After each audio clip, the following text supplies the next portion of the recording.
जो व्यक्ति अपने जीवन में ऐशो आराम, लग्जीरियस लाइफ लिखवा कर लाया है, वो देर ना सवेर एक दिन जरूर प्राप्त होती है। जय माता दी दोस्तों, आप सभी का स्वागत है हमारे YouTube चैनल अमृता एस्ट्रो में। और आज की इस वीडियो में बात करने वाले हैं अक्टूबर माह के तुला राशि फल के बारे में।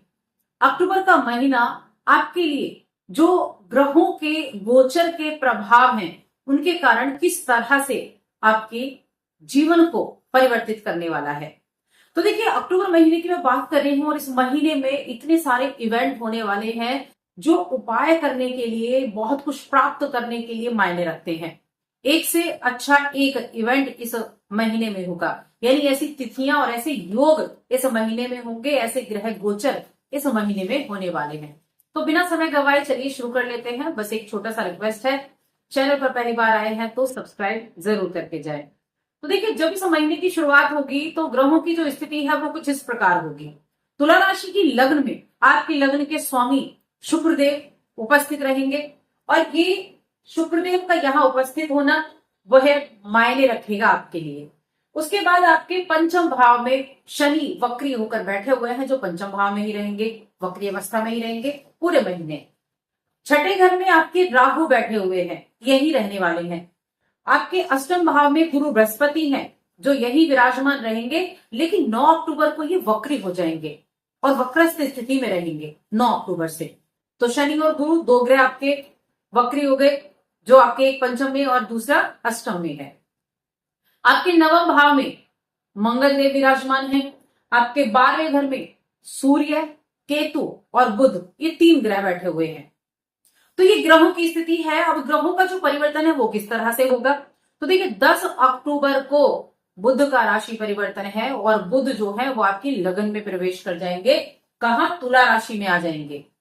उसके बाद देखिए, आप तो 13 अक्टूबर को आपके राशि के स्वामी शुक्र का परिवर्तन है, वो वृश्चिक राशि आपके दूसरे घर में जाएंगे। 17 अक्टूबर को सूर्य का राशि परिवर्तन, सूर्य आपकी लगन में आ जाएंगे और बुध के साथ मिलकर बुधादित्य राजयोग बना लेंगे आपकी लगन में, जो सबसे ज्यादा इफेक्ट डालने वाला रहेगा इस महीने में। 17 अक्टूबर को सूर्य ने कर लिया। उसके बाद 20 अक्टूबर को मंगल का राशि परिवर्तन होगा। मंगल आपके भाग्य भाव से आपके करियर के भाव में चले जाएंगे, अपनी नीच राशि में। हालांकि सूर्य की भी नीच राशि है और मंगल की भी नीच राशि है। इस महीने में दो ग्रह नीच राशि में बैठे होंगे, 2 ग्रह वक्रस्थ स्थिति में भी होंगे। तो ये इस ग्रहों के गोचर हैं। उसके बाद महीने के अंत में 29 तारीख को बुध का राशि परिवर्तन आपके दूसरे घर में हो जाएगा। अब इवेंट के ऊपर आ जाते हैं कि क्या इस महीने में ऐसे इवेंट होने वाले हैं, क्या तिथियां होने वाली हैं। जैसे ही महीना शुरू होगा, 2 अक्टूबर के दिन सर्वपित्र अमावस्या है, क्योंकि ये श्राद्ध चल रहे हैं। सर्वपित्र अमावस्या एक सिद्ध दिन होता है सभी पितरों के तर्पण करने के लिए, और इसी दिन सूर्य ग्रहण भी है। हालांकि वो सूर्य ग्रहण भारत में नहीं दिखेगा, तो सूतक भी नहीं लगेगा। 3 अक्टूबर से नवरात्र शुरू हो रहे हैं, शारदीय नवरात्र की शुरुआत हो रही है, जो कि 3 अक्टूबर से लेकर और यहां 12 अक्टूबर तक है शारदीय नवरात्रि। तो नव दुर्गा की पूजा, माँ दुर्गा की आराधना करना, माँ दुर्गा के 9 स्वरूपों की आराधना करके अपनी मनचाही इच्छाएं पूरी करना। 18 अक्टूबर को या 18 अक्टूबर को शरद पूर्णिमा का दिन है, बेहद खास। तो इस तरह से इस महीने में कई तरह के इवेंट होने वाले हैं, कई तरह के योगों का निर्माण होने वाला है। अब ये जो योग है ये कैसे आपको प्रभाव देंगे, चलिए जानते हैं। पहले करियर की ही बात करेंगे हम। तो करियर की अगर मैं बात करूं, देखिए आपका जो छठे भाव के स्वामी है गुरु बृहस्पति है, अष्टम में बैठे हुए हैं और छठे घर में बैठे हुए हैं राहु। और आपके जो करियर का, यहाँ करियर के भाव की अगर मैं बात करें, शनि यहाँ पंचम में बैठे हैं। और इस अवस्था में क्या होगा, एक तो नौकरी में काम का प्रेशर रहेगा, साथ में यहाँ वक्री भी हो जाएंगे। शनि भी वक्री होकर बैठे हुए हैं, सप्तम पर दृष्टि डाल रहे हैं व्यापार भाव में। तो काम की व्यस्तता रहेगी, काम का प्रेशर रहेगा, काम का दबाव आपके ऊपर रहेगा। लेकिन तुला राशि क्या है, तुला राशि बैलेंस करना जानती है। अब बैलेंस करना जानती है तो आप बैलेंस कर पाएंगे अपने काम को और अपने बाकी की चीजों को। और जब आप ये बैलेंस को करके चलेंगे ना, तो उसी काम के द्वारा आप उस काम को करने में मेहनत ज्यादा लगाएंगे, मेहनत करके उसे पूरा भी करेंगे। और तब आपके कार्य क्षेत्र में जहां भी आपका वर्क है, वहां आपकी प्रशंसा होगी, आपके काम की प्रशंसा होगी। यानी जो बैलेंस करने की पावर आपके अंदर है, उसके दम पर और अपनी मेहनत के दम पर इस महीने में आप अपने करियर में अच्छे रिजल्ट प्राप्त कर पाएंगे। आपके सप्तम भाव, व्यापार भाव के स्वामी नवम भाव में है और नवम भाव में इनकी स्थिति आपके बिजनेस के लिए बहुत अच्छी है। लेकिन ये फिर 10वें घर में चले जाएंगे जो कि नीच राशि है। तो यहां भी क्या है, काम का प्रेशर हो रहा है, क्योंकि नीच राशि में मंगल आ गए। मंगल कारक भी होते हैं करियर भाव के, लेकिन नीच में बैठे हैं, तो काम का प्रेशर यहां भी दिख रहा है। लेकिन बाकी ग्रहों की जो स्थिति है ना, वो आपको उस काम के प्रेशर से बाहर निकाल रही है, वो आपको उसी काम के द्वारा अच्छी रिजल्ट मिल रही है। तो आपको बस थोड़ी सी चतुराई दिखानी है, थोड़ी रणनीतियों को अपनाना है। विदेशी मुद्रा से अच्छे लाभ मिलते हुए दिखाई दे रहे हैं, विदेशी माध्यम से बहुत अच्छे रिजल्ट मिलते दिख रहे हैं, अच्छा आर्थिक लाभ होता हुआ दिखाई दे रहा है। खर्चे भी बढ़ते दिख रहे हैं, लेकिन अगर आप ग्रहों को देखें, आपकी राशि के स्वामी आपके लगन में विराजमान है, सीधी दृष्टि आपके सप्तम पर डाल रहे हैं, तो व्यापार के लिए अच्छा है, व्यापार बहुत अच्छा चलेगा, सभी ऐशो आराम भी मिलेंगे आपके लिए। यहाँ धन लाभ के अच्छे चांसेस भी बनेंगे। उसके बाद 13 तारीख को शुक्रदेव तो यहां से गोचर करके दूसरे घर में चले जाएंगे और 10 तारीख को बुध यहां आ जाएंगे। बुध व्यापार के कारक हैं, यहां दृष्टि डालेंगे। उसके बाद 17 तारीख को सूर्य भी आपके लगन में आ जाएंगे। तो बिजनेस के लिए बहुत अच्छा समय ये कहा जा सकता है कि आपका बिजनेस अच्छे से चलेगा, रुके हुए कामों को भी आप पूरा कर पाएंगे, धीमी गति से चल रहे बिजनेस में तेजी देखने को मिलेगी। लेकिन कहीं ना कहीं सूर्य नीच के भी है, तो अड़चने भी आएंगी। ऐसा नहीं अड़चने नहीं आएंगी, अड़चने भी आएंगी, रुकावटें भी आएंगी, लेकिन रुकावटों को पार करके आप अपने लिए अपने रास्ते बनाएंगे। आप में वो हिम्मत रहेगी, थोड़ी सतर्कता, थोड़ी सी चतुराई आपको अच्छे रिजल्ट दिला देगी। अब आर्थिक स्थिति देखिए, आर्थिक स्थिति आपकी अच्छी दिख रही है इस महीने में, क्योंकि पैसा तो आ रहा है, लेकिन साथ में खर्चा भी दिख रहा है। खर्चा क्या, ऐशो आराम की चीजों पर खर्चा दिख रहा है। 12वें घर में सूर्य केतु बुध विराजमान है मध्य माह तक, मान लीजिए आप। उसके बाद इनका राशि परिवर्तन, सूर्य और बुध दोनों चले जाएंगे आपके लगन में, खर्चा आपका बंद हो जाएगा, बेवजह का जो खर्चा था वो आपका कम पड़ जाएगा, यानी कम हो जाएगा, उसको आप कंट्रोल करने का प्रयास करेंगे। राहु यहाँ आपके छठे घर में बैठे हुए हैं, तो ये थोड़ा सा आपको एक्सपेंसिव चीजों की तरफ लेकर चलेंगे। साथ में आपके राशि के स्वामी भी आपके मंगल या अब दूसरे घर में आ जाएंगे। तो बिना वजह की जो चीजें हैं उन पर, यानी कि जिनको हम कहते हैं बिना वजह का खर्चा, फालतू का खर्चा, उसको अवॉइड करना है।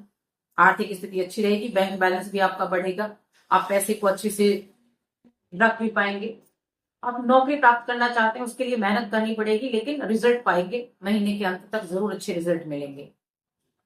तो करियर के लिए, व्यापार के लिए अच्छा है, बस थोड़ा सा ही सावधानी, थोड़ी सी चतुराई दिखानी है, एक स्थिर इनकम आपको जरूर प्राप्त होगी। अब बात करते हैं हम आपके यहाँ प्रेम जीवन, वैवाहिक जीवन के बारे में। तो देखिए, प्रेम के स्वामी होते हैं शनिदेव, वक्रस्थ होकर बैठे हुए हैं, और विवाह के स्वामी होते हैं मंगल, जो आपके यहाँ पहले रहेंगे भाग्य भाव में, उसके बाद आएंगे 10वें भाव में। प्रेम जीवन में थोड़ा सा ध्यान रखना है, प्रेम जीवन के मामले में थोड़े से ध्यान रखने की आवश्यकता है।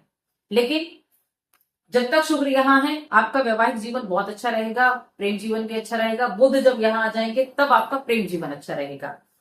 अब वैवाहिक जीवन बहुत संतुष्ट भरा रहेगा, आप अपने वैवाहिक जीवन को अच्छे से एंजॉय कर सकते हैं, अपने परिवार के साथ, अपने जीवन साथी के साथ, पार्टनर के साथ आप कोई ट्रेवल प्लान कर सकते हैं, यात्रा कर सकते हैं, यात्राओं का योग है, एक अच्छा टाइम स्पेंड आप कर पाएंगे, बहुत अच्छे योग बने हुए हैं। दिक्कत कहाँ है, जब महीने की शुरुआत होगी तब आपको थोड़ा सा सावधानी रखनी है। कई बार होता है, बात कर रहे हैं, कटु शब्दों का प्रयोग हो गया, ये सोचे समझे बिना कि सामने वाले को कैसा लगेगा, उस समय थोड़ा ध्यान रखना है। तो ऐसे शब्दों का प्रयोग करने से बचना है जिससे आपको भी एहसास है कि ये बात उसको बुरी लग सकती है। तो जीवन साथी के साथ जब ऐसी बातें हो, बात कर रहे हैं, तो थोड़ा सा बस थोड़ा सावधानी रखें, बाकी बहुत अच्छा रहेगा। पारिवारिक जीवन की अगर मैं बात करूं तो ये आपका 10th हाउस है, चौथा घर है, और ये आपका दूसरा घर है। दूसरे घर के स्वामी भाग्य भाव में है, परिवार के साथ यात्राएं रहेंगी, पारिवारिक जीवन अच्छा रहेगा। जब यहां से चले जाएंगे परिवार के घर के स्वामी 10वें भाव में नीच राशि में, तब थोड़ा सा सावधानी रखनी है, एक दूसरे के साथ बॉन्डिंग को बनाकर चलना है, एक दूसरे के साथ एक पारदर्शिता को बनाकर रखना है। हालांकि शुक्र यहाँ बैठेंगे, शुक्रदेव का यहाँ बैठना कहीं ना कहीं थोड़ा बहुत कंट्रोल उसको करने का कार्य करेगा। अब हेल्थ की अगर बात करें तो हेल्थ का जरूर ध्यान रखना है, क्योंकि छठे घर में तो राहु बैठे हैं और अष्टम घर में आपके गुरु बृहस्पति बैठे हुए हैं। तो हेल्थ का थोड़ा सा ध्यान रखने की आवश्यकता होगी, हेल्थ इश्यू हो सकते हैं। तो किसी भी चीज को बस बढ़ने ना दो। देखिए हेल्थ इश्यू होना, सबको हेल्थ इश्यू होते हैं, कुछ ना कुछ छोटी बड़ी ऐसी चीजें चलती रहती हैं, छोटी बीमारियां चलती रहती हैं, छोटी परेशानियां। जब तक आप उसको बड़ा नहीं होने देते तो समय पर चिकित्सक के पास जाएं, तो आपके लिए राहत भरा समय रहेगा। अब ये महीना देखिए बहुत सारे इवेंट के कारण उपाय करने के लिए बहुत अच्छा है। सबसे पहले पितृ अमावस्या के दिन करें, अपने पितरों के निमित्त तर्पण करें 2 अक्टूबर के दिन। 3 अक्टूबर से शारदीय नवरात्र शुरू हो रहे हैं, माँ दुर्गा की आराधना करें। 9 दिनों तक माँ दुर्गा की आराधना करने का, दुर्गा चालीसा का पाठ करने का आपके लिए बहुत अच्छा समय ये मिला हुआ है, उसका लाभ उठा सकते हैं। और 18 यहां देखिए अगर आप, तो देखिए जो 16 अक्टूबर है वो शरद पूर्णिमा है। शरद पूर्णिमा जिस दिन चंद्रदेव पूरी 16 कलाओं से परिपूर्ण होते हैं। माँ लक्ष्मी की उपासना करना, माँ लक्ष्मी के लिए कुछ उपाय करना, मैं उपाय आपको जरूर बताऊंगी, आपके लिए बहुत हितकर उपाय वो साबित होगा। क्या करना है आपको, हल्दी की गांठ लेनी है, जो कि गुरु जिसके कारक होते हैं पीली चीज के, और माँ लक्ष्मी की प्रिय चीज है, और माँ लक्ष्मी को प्रसन्न करना है, गुरु धन के कारक को प्रसन्न करना है। तो हल्दी की गांठ और 5 पौड़ियां लें, मंदिर में रखें। शरद पूर्णिमा के दिन अच्छे से पूजा पाठ करें। अगले दिन उनको उठाकर एक पोटली में, लाल रंग की या पीले रंग की पोटली में बांधकर अपने घर की तिजोरी में रख दें। बहुत अच्छे उत्तम उपाय है, माँ लक्ष्मी आपके घर में हमेशा वास करेंगे। बाकी इस महीने में बहुत सारी चीजें हैं, गजकेसरी योग बने हुए हैं आपके लिए। यहाँ देखे तो गुरु पुष्य योग भी बना हुआ है। इन सभी चीजों का फायदा आप इस महीने में उठा सकते हैं। तो आज की वीडियो में बस इतना ही। हमारे इस वीडियो को लाइक करें, शेयर करें और कमेंट करें। जय माता।